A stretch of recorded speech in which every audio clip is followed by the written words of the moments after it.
नारायण नारायण। नारायण प्रभु को सत सत नमन।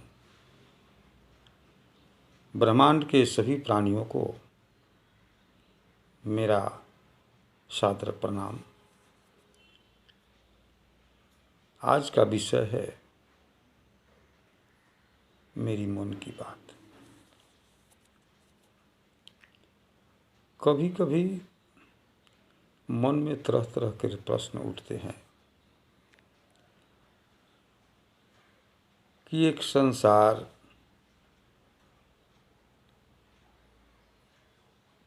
ईश्वर का बनाया हुआ संसार कितना सुंदर, कितना निर्मल है।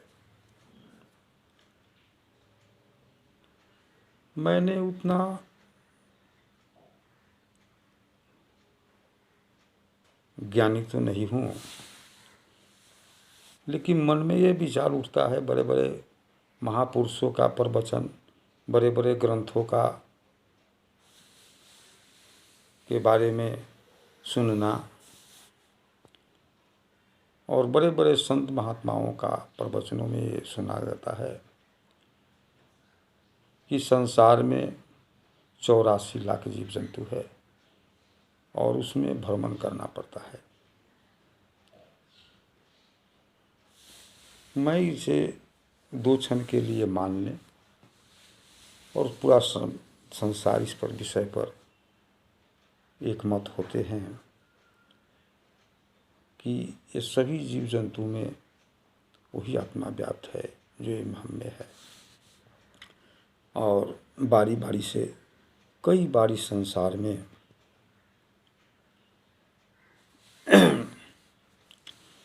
हम लोग कई कई रूपों में आते और गमन करते हैं और सबसे उत्तम प्राणी मनुष्य को आंका गया है।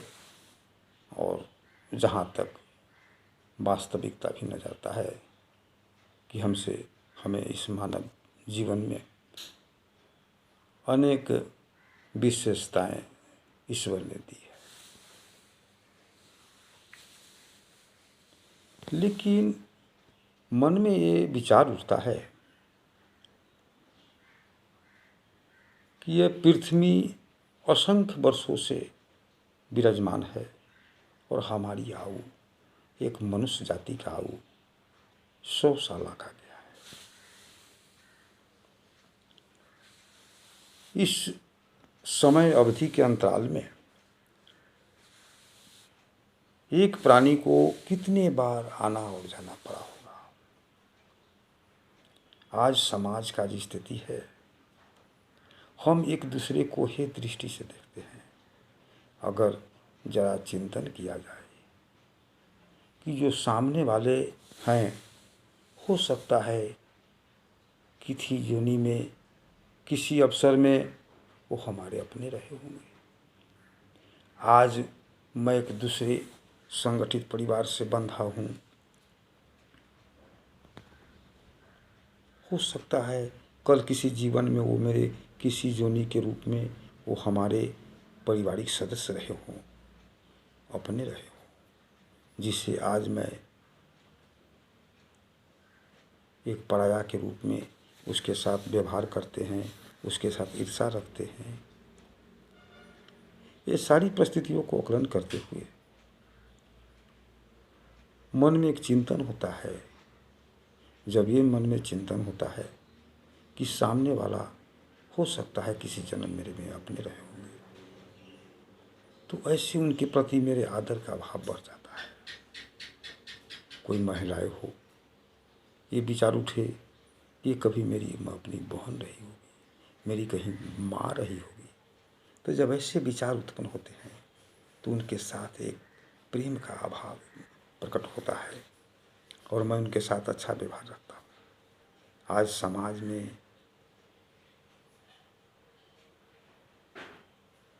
जब ये सुनाई पड़ता है कि अविचारी व्यवस्था और जाति पात की व्यवस्था लेकर तरह तरह के परिस्थितियाँ उत्पन्न हो जाती है, इस स्थिति में सभी भावकों से मैं ये कहना चाहता हूँ कि जरा चिंतन करें, जो हमारे सामने नीचे जाति के हम जिसे आज समाज में कहते हैं, हो सकता है किसी जन्मों मेरे अपने रहे हों, जो खास रहे हों। इस स्थिति में मुझे हमें एक ऊंचे समाज, ऊंचे जाति में जन्म लिए, सामने वाला हो सकता है पिछले जन्म में। ऐसे विचार करके जब मन में हम विचार करेंगे तो यह परिस्थिति अपने आप जो है, एक दूसरे के छोटे बड़े की जो स्थिति है वो अपने आप समाप्त हो जाएगा और मेरा जीवन परिवर्तनशील आनंद में होगा। ये संसार अच्छा होगा। हर माँ बहनों को, हर चलती लड़कियां, औरत को ये विचार करना पड़े कि भाई ये विचार करना चाहिए हमें अपने आप को, यूँ हो सकता है किसी जन्मों में मेरी माँ ही रही हो, मेरी बहन ही रही हो। इसलिए ऐसा पवित्र मन से विचार करने से हमारा पवित्र मन भी रहेंगे और मेरा जीवन भी बहुत आनंद में रहता है। ये ईश्वर रूपी शंकर को अपने मन को पवित्र रखने में सहायक होते हैं। जैसा मेरा विचार उत्पन्न हुए, मन में जो विचार उठा, मैं ये अपना मन की बात आपके से शेयर कर रहा हूँ। जय हिंद, जय भारत और आपको सादर प्रणाम। मैंने अपनी मन की बात आपसे शेयर किया। नमस्ते।